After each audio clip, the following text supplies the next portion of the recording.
Produção, vamos falar de redes sociais, porque essa história aí do União Brasil com o Sérgio Moro, a gente já falou por aqui. Eu quero falar de rede social, porque antes do intervalo comercial, nós perguntamos ao Fábio Piperno se ele acompanhava as redes do presidente da República com uma certa aproximação. Qual que é seu palpite, hein, Constantino? O Piperno fica de olho no que o presidente posta? Não, ele fica por trabalho jornalístico, né, Paulo? Isso, inclusive, foi parar na Suprema Corte americana quando o Trump começou a bloquear alguns jornalistas, porque se a pessoa usa as redes sociais para se comunicar, e às vezes para comunicar até coisas de governo, coisas oficiais, existe uma região cinzenta aí até que ponto é uma rede pessoal, até que ponto é o presidente da República que está ali. Agora, veja, sobre essa questão das redes sociais, é curioso acompanhar o seguinte, Paulo. Quando Obama ganhou lá atrás, usando já muito ali das redes sociais mais incipientes, tudo, a turma da mídia falou, olha como é importante, ele se comunica diretamente com o jovem, com o povo. Aquilo era uma maravilha, né? Aí veio 2016 e o Trump venceu. Aí começou fake news, discurso de ódio, perigo, alerta e a pressão da imprensa toda para que essas redes sociais começassem a perseguir, a censurar, a filtrar, a expulsar e expurgar a turma da direita. Então, hoje nós estamos nesse cenário. As redes sociais são importantes, até porque elas furaram a bolha da mídia, que tem 99% dos jornalistas tudo de esquerda ou esquerda radical. Então, as redes sociais permitiram um espaço mais plural, mais democrático, mais livre, e isso está incomodando, né? Então, eles querem estender para as redes sociais a realidade daquela velha imprensa, que é um ambiente controlado, que é um ambiente quase de hegemonia da esquerda. E eles estão tentando, pressionam as redes sociais, ameaçam com regulação, usam o próprio Supremo Tribunal Federal e agora dá para ver o Telegram aí no meio do furacão, né? Hoje já tem notícias, chamadas na mídia falando é um ambiente onde tem muito crime, tráfico de drogas e blá, blá, blá. É um pretexto para justificar a censura que o Barroso e companhia estão ansiosos ali para praticar, para poder perseguir a direita. Então, vai ser um ano muito duro para o ambiente das redes sociais, principalmente para conservadores, porque a perseguição vai ser implacável. Ô Serrão, qual é a importância das redes sociais? Eu refaço para você a pergunta que a gente fez para quem nos acompanha em todo o Brasil. Justamente, as redes sociais vão ajudar o presidente da República nessa disputa pela reeleição? Qual que é a sua avaliação? Com certeza absoluta. Bolsonaro foi um fenômeno eleitoral porque ele conseguiu utilizar pouco dinheiro e uma boa estratégia de difusão das suas informações, das suas ideias em rede social. Esse trabalho tem que ser atribuído, no caso, ao Carlos Bolsonaro, filho dele, o Pitbull, né, como o pessoal chama, que fez, sim, o trabalho pioneiro de rede social. Agora, Bolsonaro intensifica esse trabalho, e o trabalho não é nem do Bolsonaro, é da família Bolsonaro. Hoje criaram até a Bolsonaro TV, oficializado como um esquema, um esquema sério de comunicação, um novo trabalho, uma nova opção, que até o presidente hoje pediu que todo mundo fosse lá e acessasse essa nova plataforma que a família Bolsonaro coloca no ar. Então, será fundamental, sim. Agora, a gente só aguarda, né, o pedido da Rede Sustentabilidade ao Supremo Tribunal Federal para mandar calar tudo isso, mandar fechar todas as redes da família Bolsonaro e mandar fechar também o Telegram, calar a boca do Telegram. O Supremo está só esperando o pedido para dar a autorização. O Supremo e o Tribunal Superior Eleitoral. Agora, Bruna, me chamou muito a atenção nesses números que foram apresentados, inclusive à imprensa hoje, em relação às redes sociais, a disparidade das menções, do número de menções entre, por exemplo, Bolsonaro e Lula. Bolsonaro tem mais de 12 milhões de menções contra o Lula, que tem 2. Ou seja, nós estamos falando aí de aproximadamente 6 vezes o que é o tamanho do Lula nas redes sociais. Mas a pergunta que a gente faz aqui é justamente essa. Isso reflete a vida real? Olha, Paulo, em termos, tá? O Twitter, por exemplo, é uma bolha, não é todo mundo que está lá, é sobretudo uma rede utilizada por jornalistas, por pessoas que querem se informar, por um grupo de gente muito ligada em política, mas se você perguntar para pessoas comuns, não não usam, né? Ou usam de uma maneira muito diferente do que essas pessoas que estão o tempo todo pensando em política. Isso o Twitter, né? Isso o Twitter, mas as outras redes, se você pensar também, o Bolsonaro, o que tem que entender é que o Bolsonaro ele ficou conhecido pelo trabalho de redes sociais. Desde 2014, quando ele decide que ele vai se candidatar à presidência da República em 2018, começa a ser feito um trabalho amplo via redes sociais de difusão da imagem do presidente. Então, o eleitorado do Bolsonaro o conheceu nas redes sociais, além de algumas entradas, claro, em programas de TV, etc. Mas o forte foi via redes sociais e o público está lá. Agora, não significa que os outros candidatos não têm os seus públicos, mas eles não se consolidaram via redes sociais. O Lula é alguém muito antigo na política, né? Então, o público dele ele não precisa ter rede social forte, né, para ser conhecido, né? Ele está aí na política brasileira há muito tempo. O Bolsonaro, embora estivesse na política brasileira há muito tempo, a projeção nacional, ela se deu ao mesmo tempo, ela se deu com esse trabalho de redes sociais e, claro, de visitas esporádicas a várias. Ele rodou o Brasil todo. Mas o trabalho de redes sociais entre 2014 e 2018 foi tão importante que o seu eleitorado, hoje o seu público, o seu grupo de apoiadores fiéis está ali concentrado e interage muito e é muito engajado. E isso, evidentemente, é o que reflete essa força. O Piperno, e a acusação de que nesses milhões aí de menções nós teríamos uma boa quantidade de robôs, isso procede? Eu não sei, Paulo. Agora, de qualquer forma, eu vi várias consultorias exatamente falando sobre esse desempenho digital, especificamente no mês de dezembro. E o presidente Jair Bolsonaro é reconhecidamente alguém muito atuante nessas redes. Ele vinha com uma certa tendência de queda e isso voltou a subir a partir da internação. Agora, ele é indiscutivelmente alguém muito forte nas redes. Isso ninguém pode negar. Agora, veja, mais ou menos uns 6 meses atrás, alguém me apresentou aí uma moça que participou do Big Brother. Não, ela tem 16 milhões de seguidores no YouTube. Então, veja, eu não sei até que ponto isso possa gerar algum tipo de influência em comportamentos e tal. Então, a gente também tem que relativizar algumas coisas. De qualquer forma, ele tem, sim, um público respeitável e muito atuante nisso. Vai fazer diferença na campanha desse ano ou não? Eu acho que, veja, depende daquilo que a gente ajuda, não é? Claro que se vai ou não fazer diferença, empurrar alguém para o segundo turno hoje, eu não sei. Mas ajuda demais, claro. Por exemplo, o Moro, nessa entrevista publicada no Estadão de hoje, ele fala do MBL e, segundo as palavras dele, o MBL é muito hábil nisso. Então, vem para a campanha exatamente para atuar também nessa área digital. Só elegeu o Dória em 2016, depois não fizeram mais nada. No caso do Bolsonaro, Paulo, tem um outro aspecto. Não será a mesma coisa que em 2018. Em 2018, havia, sim, um grupo de pessoas que, organicamente, eleitores do Bolsonaro, como ele era novidade, ele era esse fenômeno eleitoral, muita gente fez campanha de graça. Eu não acredito que o mesmo vá se repetir agora, justamente porque ele é um candidato à reeleição. E muitas das pessoas, inclusive da parte dos seus apoiadores, tem uma tranquilidade que ele já tem um grande apoio e que nem é necessário fazer todo esse trabalho, no que talvez eles estejam enganados, porque a esquerda vem para brigar pesado. Então, mas essa organização, Constantino, eu queria que você pudesse rebater um pouco essa acusação de que fazem que há robôs, que há uma organização de um gabinete paralelo, aquele chamado gabinete do ódio, que já intitularam, inclusive, na CPI da pandemia. Tem isso? Paulo, quando a gente vê essas consultorias mostrando os bots e tudo, e só fazem essa investigação para cima do Bolsonaro, não para cima do Lula, que cresceu 100 mil seguidores em um dia suspeito lá, né? A gente vê, assim, os números muito ínfimos. 100 e tantos bots, a gente está falando de milhões, o engajamento bolsonarista é muito grande. Então, a gente viu no 7 de setembro a quantidade de robôs.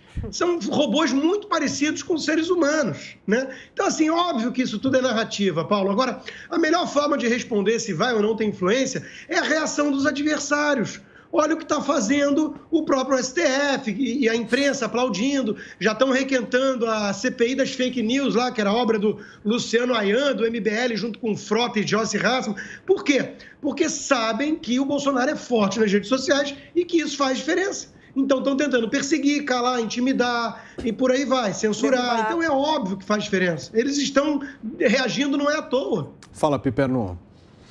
Não, eu já disse, inclusive, no outro programa que eu fiz há pouco com o Constantino, eu sou contra, de novo, essa CPI, principalmente em ano eleitoral. Agora, eu sou muito a favor, sim, de investigações rígidas e de regras. Porque, senão, passa tudo, senão a gente vai ver de novo as maiores barbaridades do mundo, porque, veja, liberdade de expressão não é liberdade de agressão. Então, quem agride tem que ser punido. Eu acho que seria muito mais interessante concentrar os esforços na quantidade de crimes que rolam solto na Deep Web. Isso é realmente um problema grave. Onde você tem estratégia de comunicação e com possibilidade de ser velada, você vai ter crime. Isso é grave, isso acontece e a gente tem polícia investigando isso. Agora, ficar aí barrando a fala, a palavra e os canais de uma pessoa ou outra por razões de adversários eleitorais, isso aí já chama covardia. Exatamente. O perigo que nós estamos correndo é que a juristocracia ela quer calar a liberdade de expressão na internet. A internet nasceu para ser livre, não para ser censurada. Se alguém cometer o crime na internet, nós temos todos os instrumentos legais para punir essa pessoa. Agora, impedir, censurar, como está pensando aí o Tribunal Superior Eleitoral, censurar o Telegram, impedir que se faça campanha eleitoral livremente, isso daí não é correto. Olha, isso aí não é justo. Inclusive, esse assunto sobre o Telegram, para você que nos acompanha em todo o país, já está programado para discussão amanhã no programa. A gente conta muito com a sua audiência, mas eu queria só repercutir um pouquinho com vocês a respeito do Twitter. Agora são 5 horas e 45 minutos.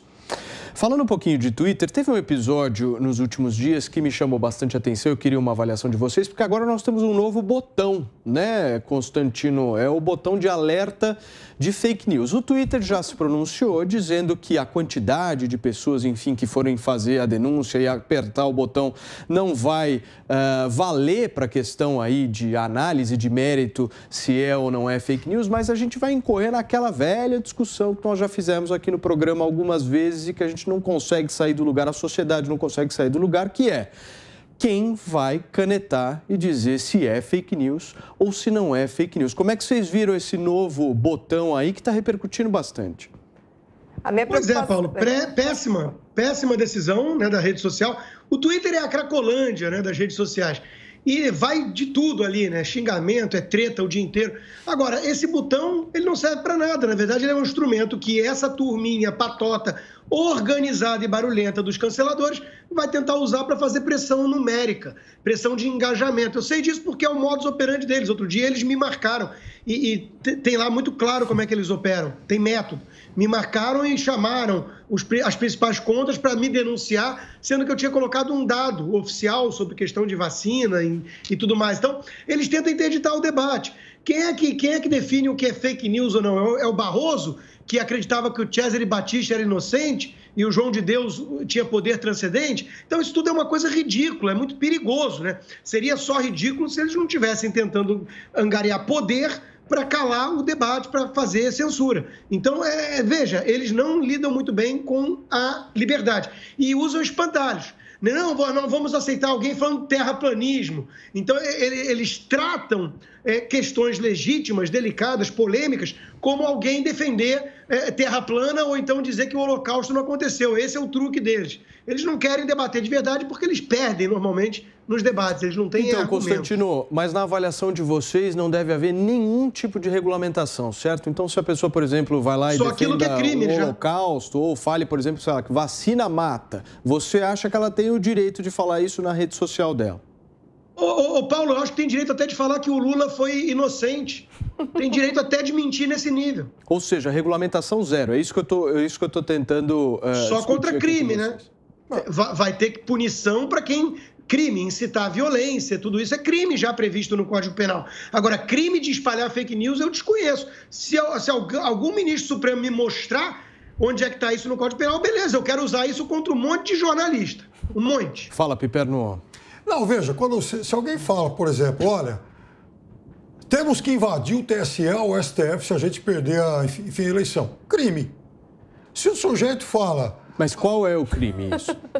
Oi? Crime de ameaça a instituições democráticas, Claro seria que isso? Se foi da boca para fora, Piperno, como é mas que se ele faz? escreveu numa rede social, crime. E se for uma velhinha de 60 anos que está falando por brincadeira? Vamos resgatar o caso, por exemplo, do Luciano Hang, que teve a conta suspensa por conta de um compartilhamento de um vídeo que dizia que vacina, se eu não me engano, mata ou dá câncer, enfim, eu não me lembro direito qual era o conteúdo, mas era sobre vacina. Ele deveria ter sido suspenso das redes sociais. Um neurocientista.